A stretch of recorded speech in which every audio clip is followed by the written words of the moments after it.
and welcome back to Shakesyear. We are working on the Two Gentlemen of Verona, and today we get to hear from Speed in Act 2, Scene 1, which sounds like a weird movie. We're hearing from Speed. But anyway, so remember, the two gentlemen of Verona are Proteus and Valentine, and Proteus has stayed in Verona, or at least wanted to stay in Verona, because he's in love with Julia, who lives there, and there's been some flirtation back and forth between them, and Julia ripped up a letter but is falling in love with him from the little snippets that she got from the letter and all that sort of thing. But then Antonio,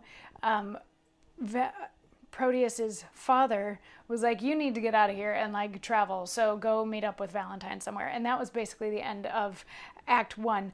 Valentine, in the meantime, has already left Verona and has gone out into the world to explore and that sort of a thing. And we catch up with him in Act 2, Scene 1. He's talking to his servant, Speed, about this woman named Sylvia.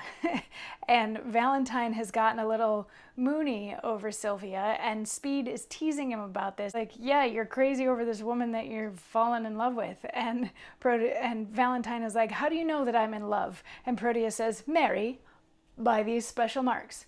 First, you have learned, like Sir Proteus, to wreathe your arms like a malcontent, to relish a love song like a robin redbreast, to walk alone like one that had the pestilence, to sigh like a schoolboy that had lost his ABC, to weep like a young wench that had buried her grandam, to fast like one that takes diet, to watch like one that fears robbing, to speak puling like a beggar at hollow mass.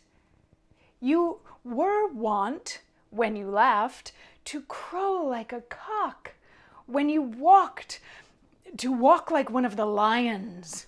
When you fasted, it was presently after dinner. When you looked sadly, it was for want of money. And now you are metamorphized with a mistress that when I look on you, I can hardly think you my master. So what Speed is saying here is that Valentine used to be like confident and strong and bold, and he would laugh loudly, and the only time he was ever sad was when he didn't have money.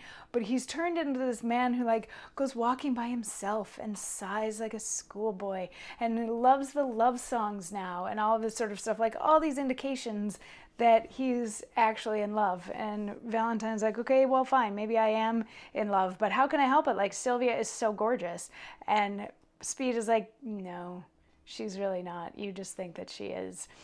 And he's like, no, but she is. She's beautiful. She's been beautiful since the first time I saw her. And actually, she and I hung out last night, and she tasked me with writing a letter to somebody that she has a crush on. So like, I'm helping her, and this is great. And I got to spend some time with her and stuff like that. And Speed's like, oh, I see where this is going. And then Sylvia comes in, and she's like, do you have the letter that you said that you would write? And he's like, yes. And I wish that I could have written it better, but here is this letter for your friend. And she's like, okay, but you keep it because it's for you. Which the audience and Speed at this point all know that he's the one that she has a crush on. Sylvia is also in love with Valentine. But Valentine is kind of thick and doesn't get it. And he's like, no, but I wrote this for you. And she's like, no, but the words are for you. And he's like, no, but please take the letter. Like, take it. This was a favor that I did for you, was to write this letter. And she's like, yeah, and the letter's for you. And there's a little bit of that back and forth. And then she finally leaves almost in a huff, but not quite in a huff, just like a little bit frustrated that he's not understanding what she's saying. Like, I had you write a love letter to yourself because you're the one that I have a crush on. And that just goes totally over his head.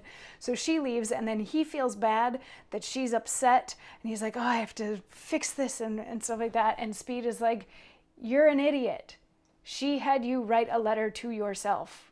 Like, that's what that was. And Valentine's like, oh. And Speed's like, yeah, let's just go get dinner. And Valentine's like, no, but we can't eat. And Speed's like, shut up, we're going to get dinner. And they leave, and that's the end of Act 2, Scene 1. So we've got an idiot in love with a woman who is maybe not the most beautiful woman in the world, but we also have his friend Proteus, who's going to be coming to meet up with him sometime soon. And can you see where this might be headed? Just a thought. Anyway, I will see you tomorrow for more. Mwah.